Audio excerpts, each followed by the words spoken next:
Assalamualaikum warahmatullahi wabarakatuh. Waalaikumsalam warahmatullahi wabarakatuh.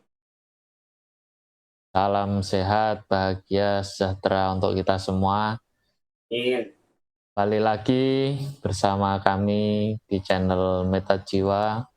Pada kesempatan kali ini saya ditemani oleh rekan sejawat saya.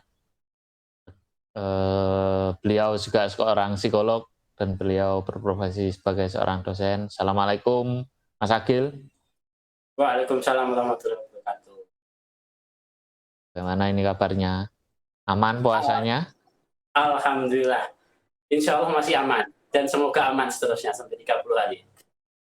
Amin. Dan semoga kita ketemu dengan Ramadan selanjutnya. Amin. Oke. Amin. Baiklah, sahabat Meta Jiwa semua. Pada kesempatan kali ini kita masih berada di program obrolan Ramadan, mana kita akan berdiskusi dan berbincang terkait serba-serbi Ramadan dan bulan puasa ini. Di episode sebelumnya kita sudah membahas terkait dengan bagaimana puasa Ramadan dalam perspektif psikologi, dan di mana di dalamnya banyak sekali hikmah-hikmah yang didapatkan selain puasa Ramadan sebagai salah satu ritual wajib bagi kita umat muslim, tapi di dalamnya kita mendapatkan banyak hal terkait dengan manfaat atau hasanah dari puasa Ramadan. Dan disebutkan juga di dalam bulan Ramadan ini juga menjadi salah satu bulan tarbiyah atau bulan latihan kita, yang mana satu bulan ini kita pada kondisi yang sangat kondusif untuk menjadi atau melatih pribadi yang lebih baik, karena dalam pelaksanaan puasa Ramadan dan semua ritual sunnahnya di bulan Ramadan ini menuntun kita atau membangun kita menjadi pribadi yang baik. Tentunya menjadi pribadi yang sehat baik secara fisik maupun secara psikologis. Dan dalam subkeilmuan psikologi, khususnya di ilmu psikologi Islam, mensyaratkan orang yang sehat secara psikologis atau sejahtera secara psikologis itu mensyaratkan kita menjadi pribadi yang dominan berhusnudon dan meminimalisir hal-hal yang bersifat husnudon. Dan pada perjumpaan kali ini saya dan teman sejawat saya akan berdiskusi mengulas terkait dengan apa itu husnudon dan apa itu suudon. Mungkin sebelum kita lanjut lebih dalam lagi, Mas Agil bisa menjelaskan apa sih sebenarnya husnudon dan suudon itu? Oke. Terima kasih kesempatannya Mas Adhan. Ya. Saya sudah diberikan kesempatan untuk menjadi salah satu pembicara di sini. Ini sebenarnya menjadi sebuah kehormatan bagi diri saya. Nah, apalagi dengan tema yang, ya saya rasa tema-tema ini adalah tema yang umum ya. Tema umum yang dialami oleh hampir semua masyarakat, bahkan mungkin terkadang saya juga mengalami. Ya kan? Tentang apa itu tentang husnuzon dan suuzon. Nah, bagi saya ini sangat menarik, ya kan? Karena husnuzon dan suuzon ini adalah hal yang sangat berpengaruh dalam kondisi psikologis kita, dalam bagaimana cara berpikir kita. Nah, sekarang yang jadi pertanyaannya, kira-kira husnuzon dan suuzon itu apa sih? Kalau kita lihat secara bahasa, teman-teman, husnuzon itu berarti berprasangka baik. Ya kan? Jadi kita selalu mencari sisi positifnya, kita berusaha selalu mencari hikmahnya tentang apapun yang terjadi dalam diri kita. Entah itu orang yang kita anggap menzolimi diri kita, ya, entah itu tentang situasi kita saat ini, ya kan, atau mungkin lebih tepatnya tentang takdir yang kita terima. Jadi intinya adalah husnuzon itu kita memikirkan hal positif tentang hal-hal tersebut. Anggap saja ada orang yang marah-marah kepada kita, menegur kita, ya kan? Oh, kita mungkin bisa ngambil sisi positifnya. Mungkin karena dia itu sayang kepada kita, makanya kita ditegur, membahayakan diri kita, ya kan? Seperti itu. Tentang apa lagi? Tentang suuzon, ya kan? Secara bahasa, suuzon itu artinya adalah sesuatu hal terhadap orang lain, terhadap mungkin takdir yang Allah berikan kepada kita, ya kan?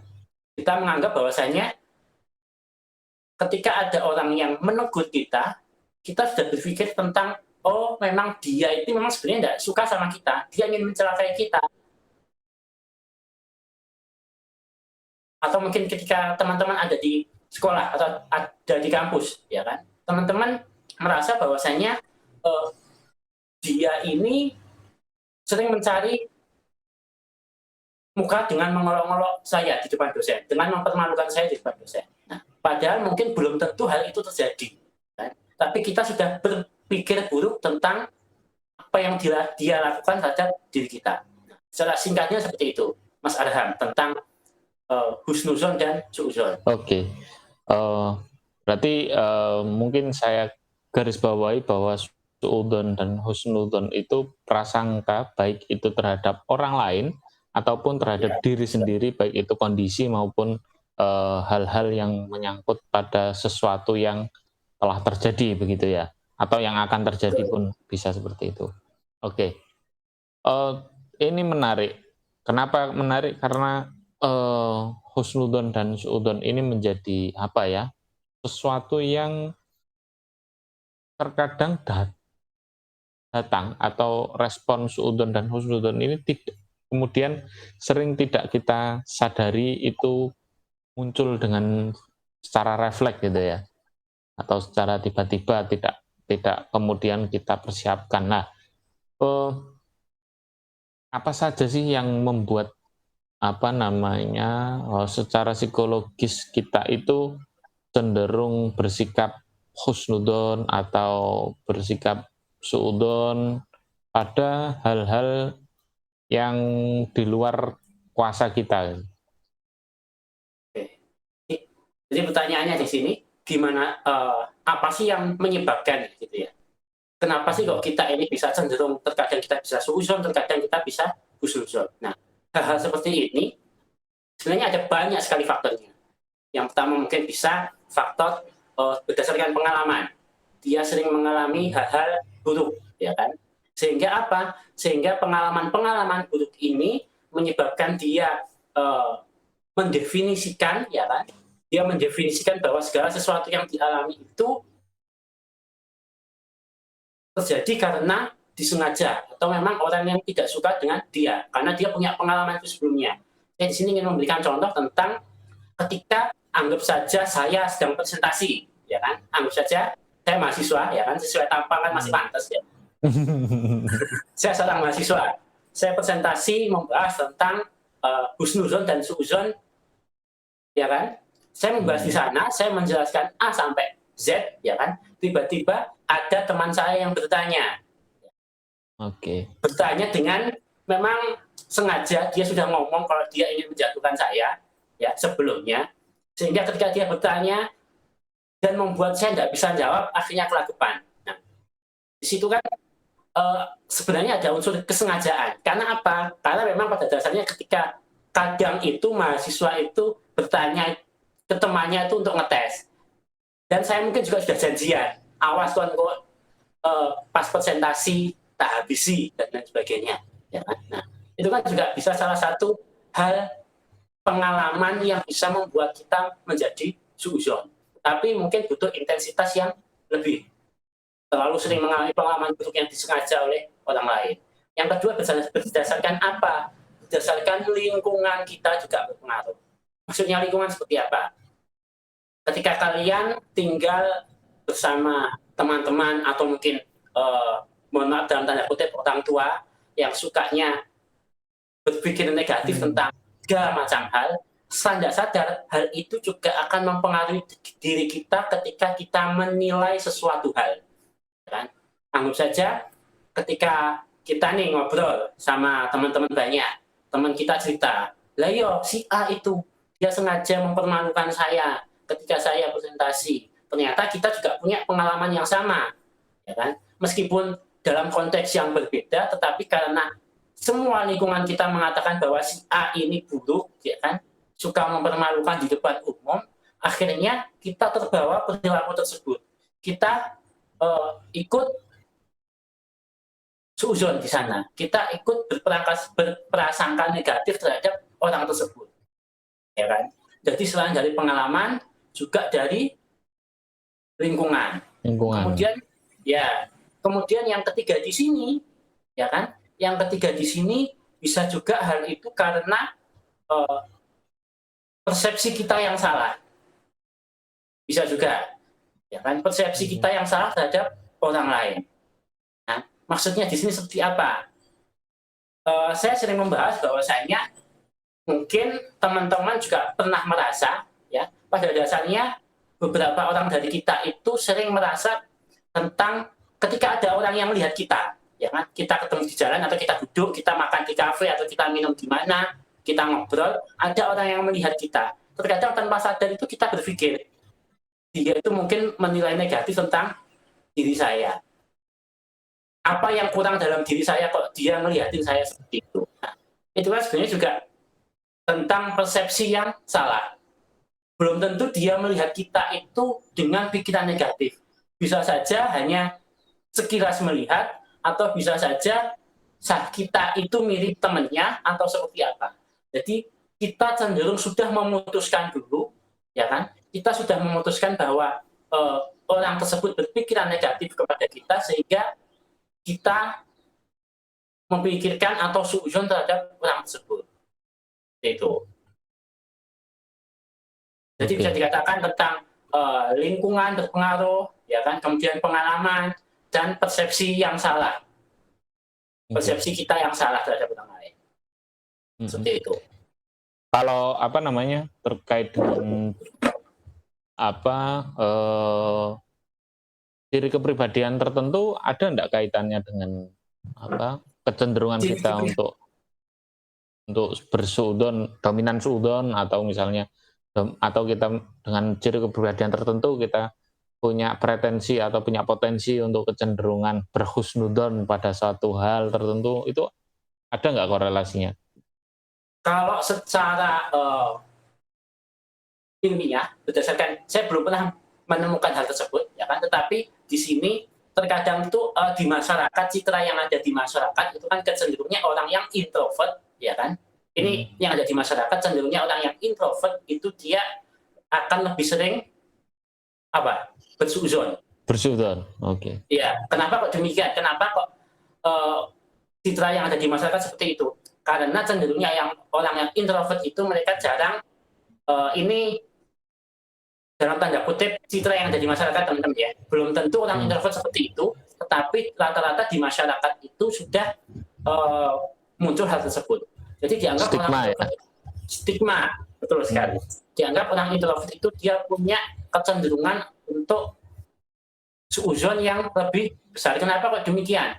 Karena mungkin dia jarang bergaul, ya kan? Dia lebih suka menyendiri dan lain sebagainya.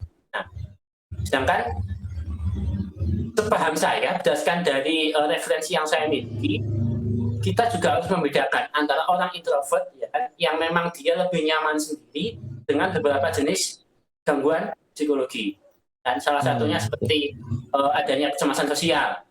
Orang dengan kecemasan sosial itu cenderungnya dia itu ada kemungkinan-kemungkinan seperti itu. Ada pikiran-pikiran suuzon yang membuat dia menghindari beberapa situasi sosial yang ada. Sebagai contoh tadi, ya kan,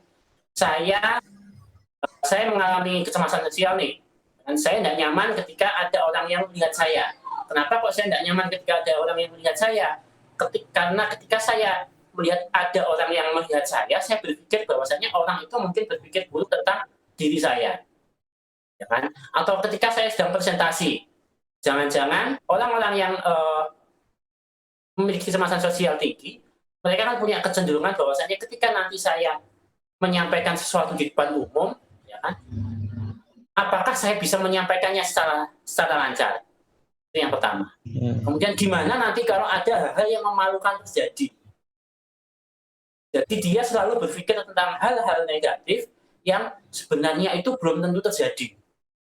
Nah, jadi kita harus membedakan tentang kepribadian yang introvert, ya kan, dengan orang-orang yang memiliki kecemasan, salah satunya kecemasan sosial itu tadi. Belum tentu orang yang introvert dia yang suka menyendiri itu karena uh, ada kecenderungan dia sujon, ya kan. Tapi kita juga harus mencari tahu dulu. Kita harus istilahnya itu kita harus melakukan asesmen dulu lah. Bener nggak sih itu dia suujon itu karena dia introvert? Bener nggak sih dia suka berhusnuzon itu karena dia extrovert? Ya, sedangkan di sisi saya sendiri, ya kan, saya seringkali ngopi sama teman-teman, ya, yang dalam tanda kutip, ya, dalam tanda kutip mereka nampaknya seperti orang yang cukup ekstrovert, cukup pandai bergaul dan lain sebagainya, tapi tetap saja mereka seringkali bersuuzon. Mereka tetap seringkali menilai tentang bahwasanya hal-hal buruk yang terjadi pada dia itu disengaja oleh orang lain atau orang lain sengaja mendolimi diri saya. Jadi ketika kita ingin mendefinisikan kecenderungan suuzon dan husnuzon pada tipe kepribadian, kalau menurut saya pribadi itu masih perlu adanya kajian terlebih dahulu. Ya kan? Mungkin kalau di sini ada teman-teman mahasiswa nih yang lihat, mungkin bisa itu digunakan sebagai referensi penelitian. Benar nggak sih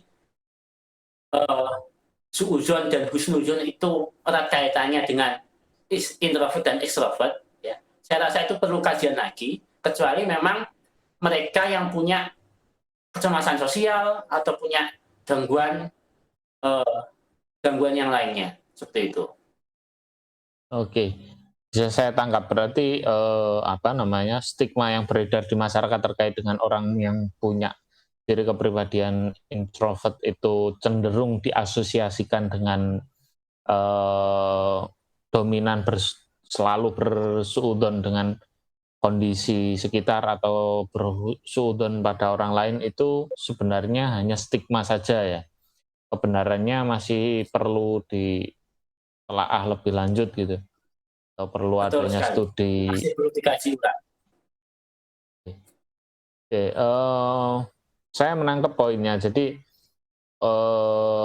ternyata husnudon dan suudon menurut diskusi kali ini itu tidak ada kaitannya dengan ciri kepribadian tertentu gitu ya.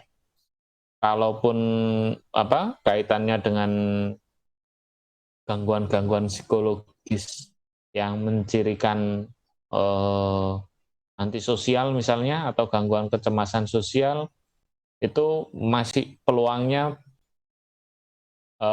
mungkin terjadi gitu karena memang di ciri-ciri dari indikator gangguan psikologis tersebut ada di dalamnya, yaitu orang itu cenderung bersikap negatif atau berpandangan negatif terhadap sesuatu yang ada di sekitarnya. Oke. Selanjutnya, apakah sikap atau respon kita terhadap sesuatu itu ditangkap sebagai sikap husnudon dan suudon ini akan memiliki efek tertentu gitu atau mempunyai efek psikologis pada diri seseorang tersebut ketika misalnya kita dominan orang yang bersuudon pada kondisi atau pada orang lain. Apakah itu nanti ada kaitannya dengan memberikan kontribusi negatif misalnya dalam psikologis? Menurut Mas Agil gimana? Oke, kalau menurut saya sendiri, ya, kita berhusnuzon dan suuzon itu sangat memiliki dampak psikologis terhadap diri kita. Kenapa demikian? Ketika kita berpikir positif tentang segala sesuatu, hal itu juga akan membawa energi positif terhadap diri kita. Kondisi emosional kita cenderung akan lebih positif.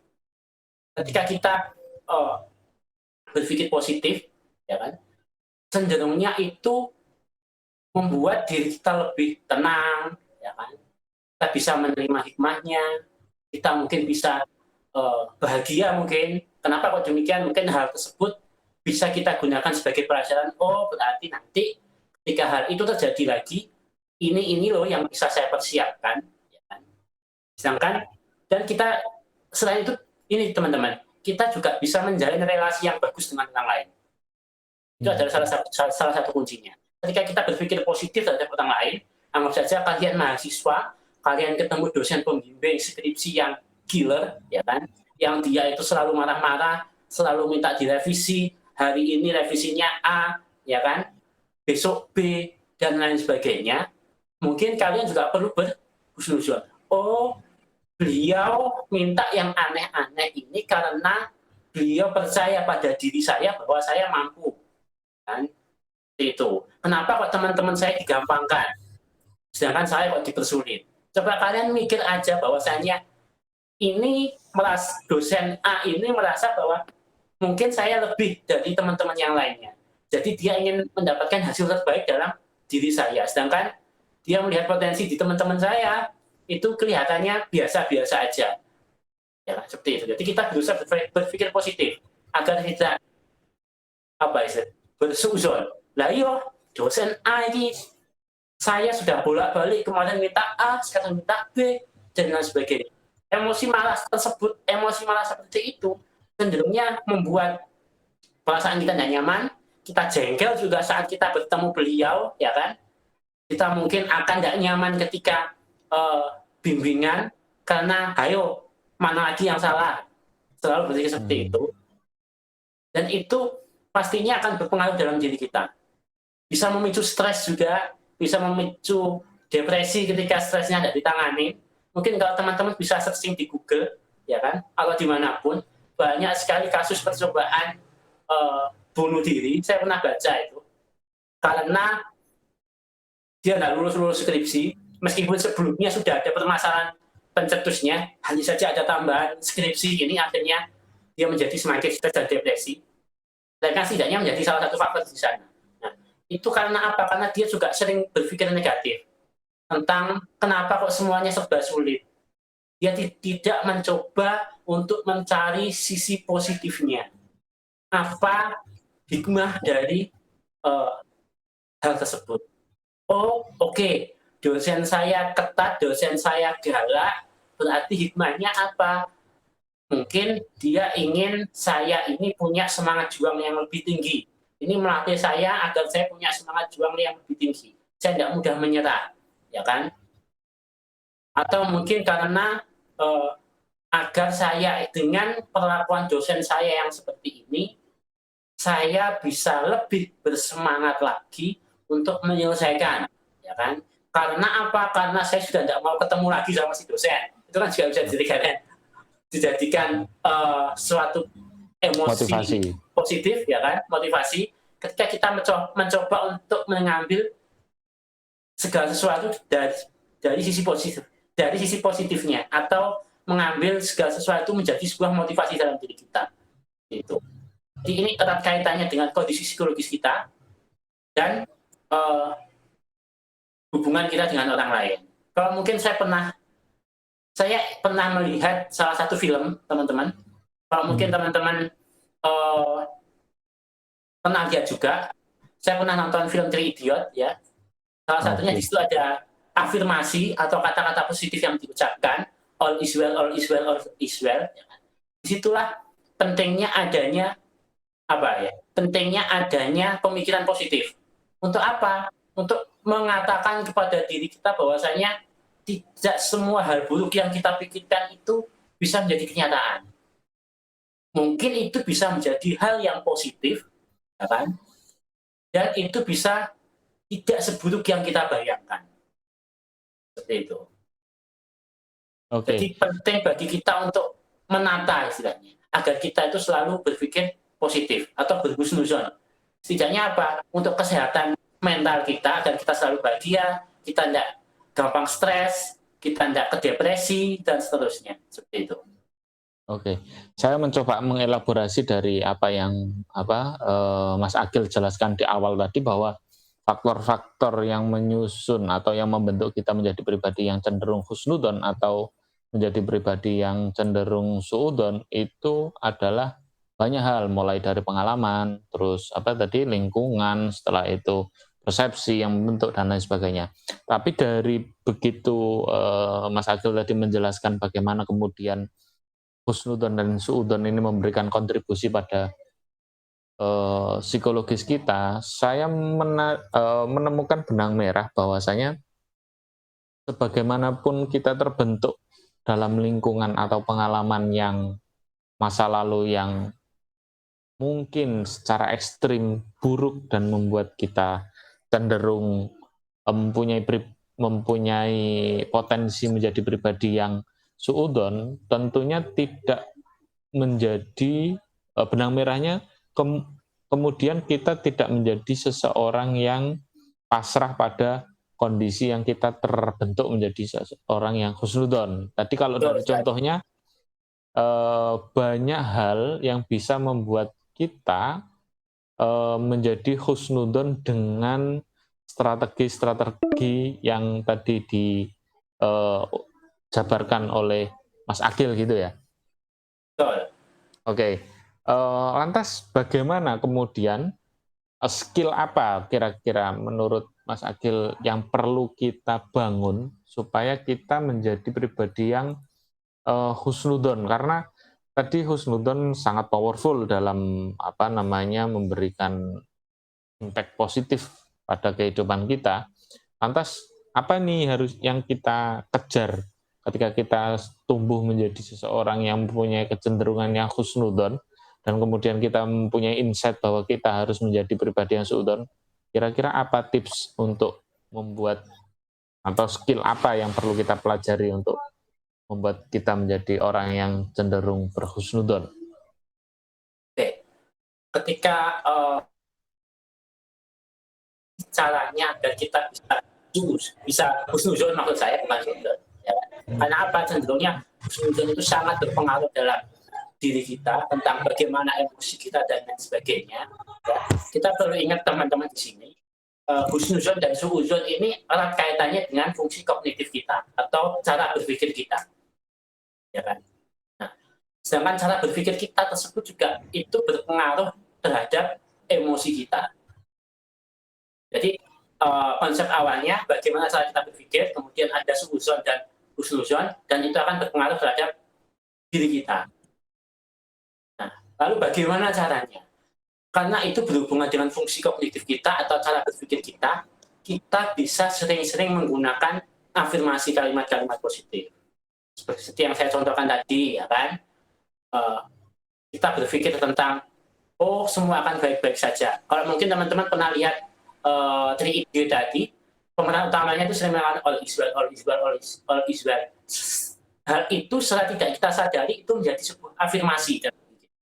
Itu menjadi sebuah kalimat positif yang mengatakan dalam diri kita bahwa semuanya akan baik-baik saja. Setelah tidak langsung, apa efeknya ketika kita menanamkan hal tersebut? Setelah tidak langsung, kita menjadi lebih percaya diri, kita menjadi lebih yakin, dan kita menjadi lebih tenang pastinya dalam melakukan hal apapun. Pun juga tentang husnuzon dan suuzon ini. Nah, di sini hal yang bisa kita lakukan adalah gimana sih caranya kita itu berusaha mencari sisi positif. Karena ketika kita berusaha mencari hikmah, ya kan, kita berusaha mencari sisi positif, saya yakin segala sesuatu yang ada di bumi ini atau yang kita alami, segalanya pasti ada sisi positifnya. Kita berusaha mencari sisi positif. Anggap saja saya nih, ya, saya presentasi lagi, ya kan. Saya merasa bahwa teman saya itu, saya ulangi lagi contohnya, teman saya itu berusaha mempermalukan saya. Itu pemikiran pertama yang muncul dalam diri saya ketika saya presentasi. Mungkin kemudian itu bisa dibalik. Oh, mungkin niatnya setidaknya agar saya itu bisa lebih giat lagi dalam belajar. Agar referensi saya yang nanti saya sampaikan bisa lebih baik lagi. Itu yang pertama, kita berusaha mengambil sisi positifnya. Yang kedua, mungkin kita bisa berpikir tentang, oh teman saya ada baiknya dia melakukan hal itu. Dia setidaknya menguji mental saya. Siap nggak ketika saya mengalami hal-hal seperti ini, ya kan, di forum-forum yang lebih besar mungkin, ya kan, setidaknya ada persiapan lebih, ya, dalam ketika dia husnuzon ada persiapan lebih. Oh, ketika nanti saya berada di forum-forum besar, saya harus menyiapkan situasi-situasi seperti ini, seperti itu. Jadi dalam saya di sini ingin mengatakan tentang pentingnya atau cara berhusnuzon itu dan meminimalisir, ya kan, suudzon. Saya tidak mengatakan suudzon itu bisa hilang, karena mungkin ada fase ketika kita sudah capek, lelah, suudzon itu seringkali muncul, dan itulah momen di mana kalimat-kalimat positif dan pemikiran-pemikiran negatif itu coba kita keluarkan. Kita coba cari sisi di mana sih kira-kira kita bisa mengambil hikmahnya. Seperti itu. Oke, berarti mulai dibangun dari pola pikir kita terlebih dahulu, Betul terus selalu mempunyai prinsip bahwa apapun yang terjadi itu adalah yang terbaik untuk Betul. kita, sehingga kita menemukan hikmah-hikmahnya. Oke, lantas ketika mungkin saya mencoba memposisikan diri saya menjadi orang yang kaum netting atau negative thinking gitu ya. Iya. Kalau kalau kita berhusnudon pada sesuatu, apakah itu kemudian tidak berbahaya ketika apa yang kita husnudonkan itu tidak terjadi pada kehidupan kita? Misalnya, saya berhusnudon bahwa apapun yang saya kerjakan hari ini dengan baik, dengan sekuat tenaga, dan saya all out di situ, saya berhusnudon bahwa itu akan membuahkan hasil atau berhasil. Akan tetapi pada kenyataannya saya menemukan fakta bahwa apa yang saya kerjakan, apa yang saya perjuangkan itu tidak menemui hasil seperti yang saya harapkan. Dan itu cenderung membuat saya menjadi orang yang kecewa tentunya. Nah, ini bagaimana kemudian penerapan husnudon dalam studi kasus yang demikian? Ketika kita membayangkan, ketika kita membayangkan kita akan mendapatkan sesuatu, ketika saya sudah berusaha keras, saya yakin saya akan mendapatkan hal yang setimpal, ya kan? Tapi ternyata hal itu salah, ternyata mungkin saya malah mendapatkan musibah atau dan lain sebagainya. Ya. Nah, pertama-tama di sini yang perlu saya sampaikan adalah ketika kita melakukan husnuzon maksud saya, kita juga harus mempersiapkan diri tentang sebuah kegagalan. Contohnya seperti ini. Saya pernah mendengar bahwa manusia itu adalah makhluk yang bisanya hanya berusaha sekeras mungkin. Ya kan? Kemudian takdir yang menentukan adalah Allah Subhanahu wa Ta'ala. Nah, di sini kita bisa menyimpulkan bahwasanya ketika kita melakukan sesuatu, ya, kita tetap harus memasrahkan segala sesuatu atau kejadian itu kepada Tuhan kita, yaitu Allah. Itu yang pertama.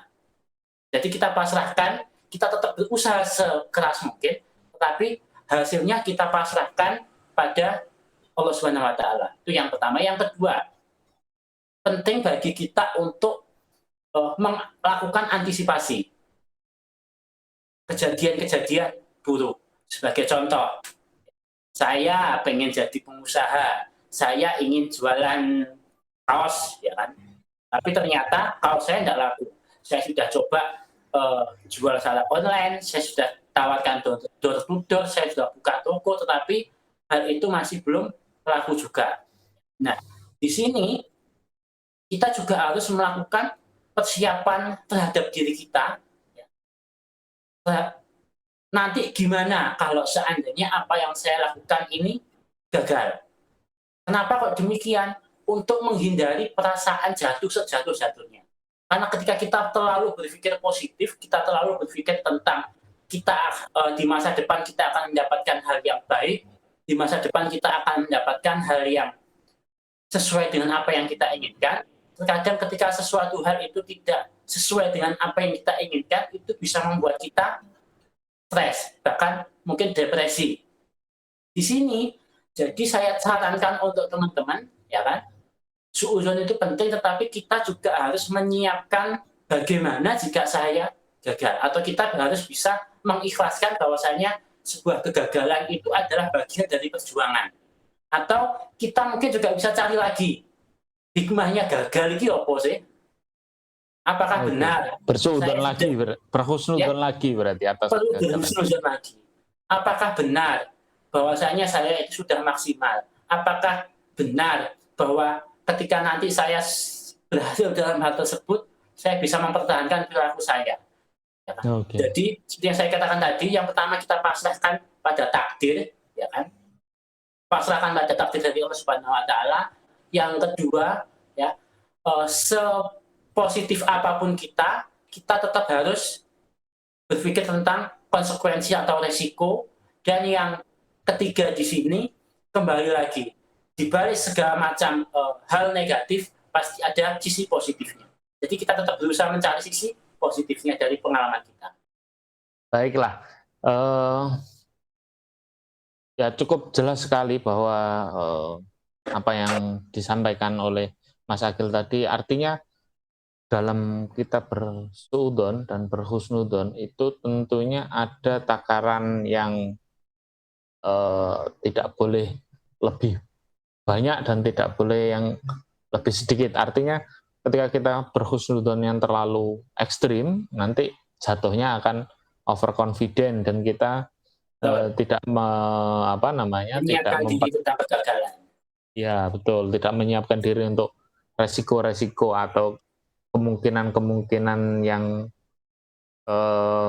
bakal terjadi, baik itu kemungkinan positif maupun negatif, sehingga kita tidak menyiapkan plan B misalnya dalam perencanaan kita.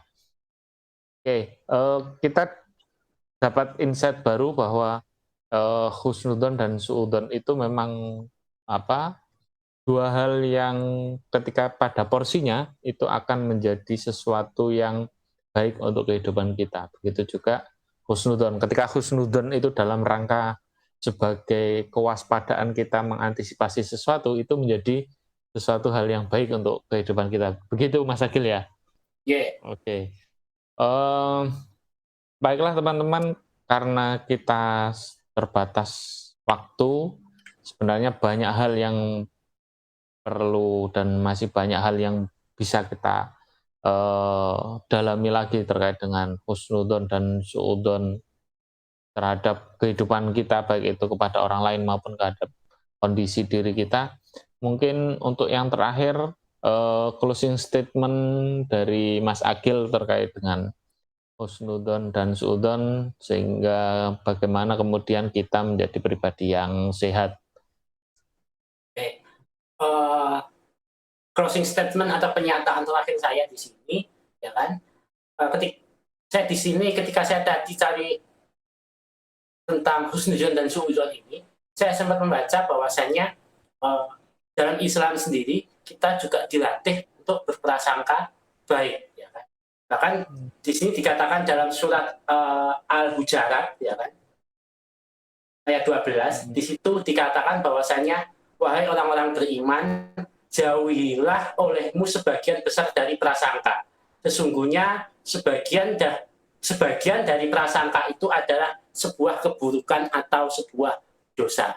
Jadi bisa dikatakan bahwasanya berpikiran negatif terhadap situasi atau bersuudzon, berprasangka negatif itu tidak hanya berpengaruh terhadap kesehatan diri kita sendiri, ya kan?